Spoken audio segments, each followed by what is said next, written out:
Hey, it's your back pain expert Bernadette, and welcome to the very first episode of the Back to Movement podcast. I am so excited to be here with you.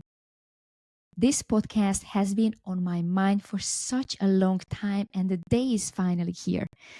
I couldn't be more thrilled. I'm sitting here in my room with my microphone in front of me, ready to chat with you about something that is really close to my heart. First of all, I want to thank you for being here with me today. Whether you're working from home, running errands, going for a walk, or driving, thank you for inviting me into your life.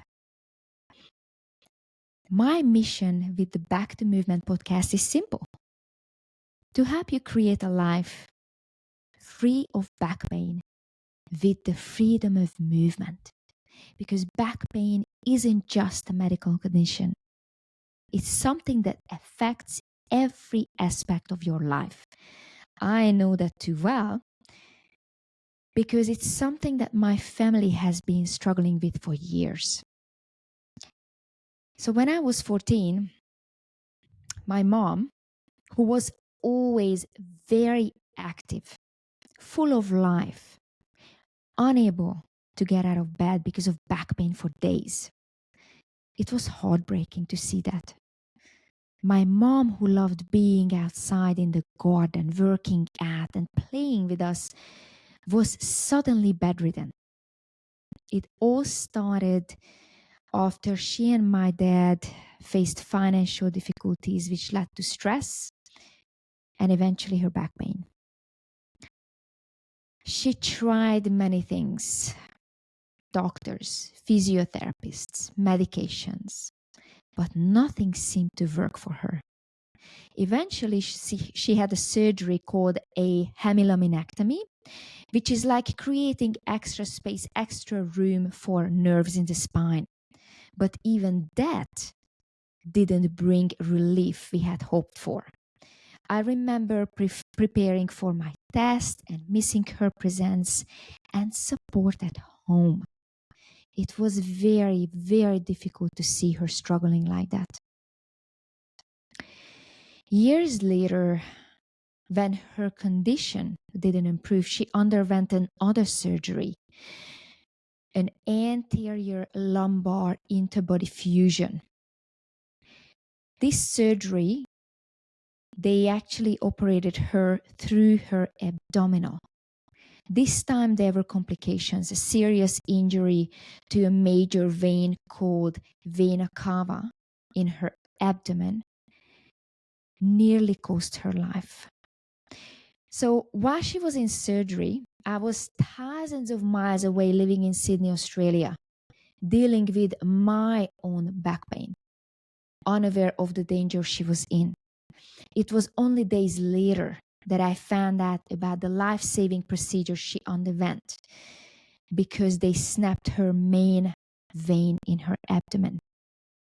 And that left me in shock. So around the same time, I was told that I had disc herniation in my lower back, L5, L4, L3, and disc degeneration. I had an MRI, and it showed that I have disc herniation and disc degeneration. And I was only in my early 20s, but my back pain was ruining my life, made my life miserable. The pain was actually one thing, but the isolation was just as tough. I couldn't do the activities I enjoyed before. I watched my friends having a wonderful time, enjoying life, while I could barely get out of bed. So my doctor recommended Pilates, something I wasn't familiar with, but I was desperate to find a solution. So I gave it a try. I wasn't flexible, and the recovery wasn't that easy. There were days I didn't want to go, but I reminded myself how miserable it was to live in pain.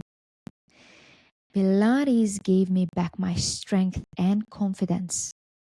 And for the first time in a long while, I started to enjoy exercising again. That's when I realized I wanted to help others who were suffering from back pain. I decided to enroll in a Pilates education course and later the diploma course to become an instructor. And not just for me, but for people like my mom who needed someone to guide them to recover from low back pain. So, this podcast is all about creating a life without back pain. Every episode will be packed with the latest scientific research and practical takeaways that you can apply to your own life.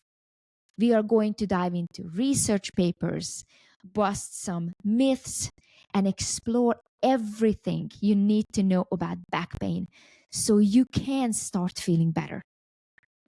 And I am here to support you in more ways than just this podcast. If you are a woman dealing with back pain and you're not sure where to start, I created a special program just for you. It's designed to help you gently ease into movement and start feeling better, even if you've been struggling for years. You can find more details in the show notes. Before we wrap up this first episode, here are 3 simple steps you can take today to start improving your chronic low back pain. Number 1, start moving. Regular exercise has shown to reduce pain.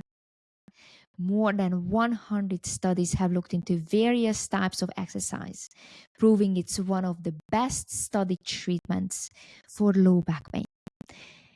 While exercise programs don't always make back pain go away completely, they often relieve pain and improve overall fitness, mobility, strength, and flexibility.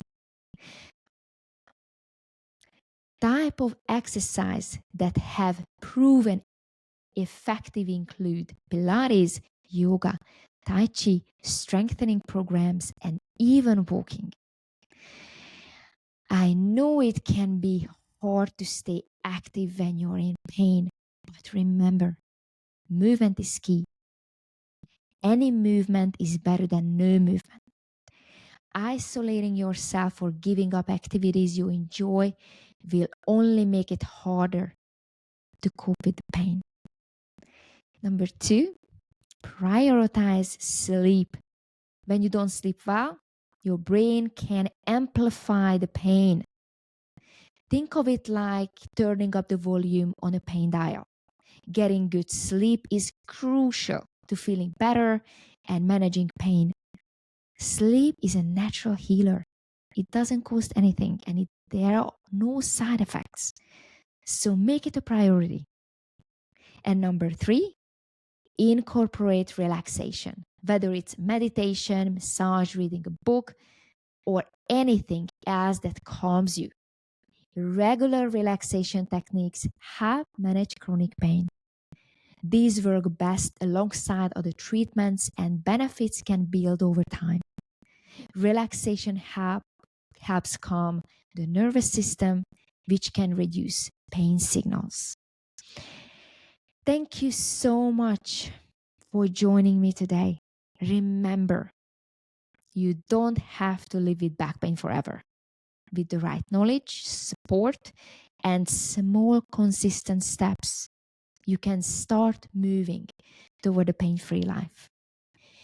If you found this episode helpful, please subscribe and share it with anyone who might benefit.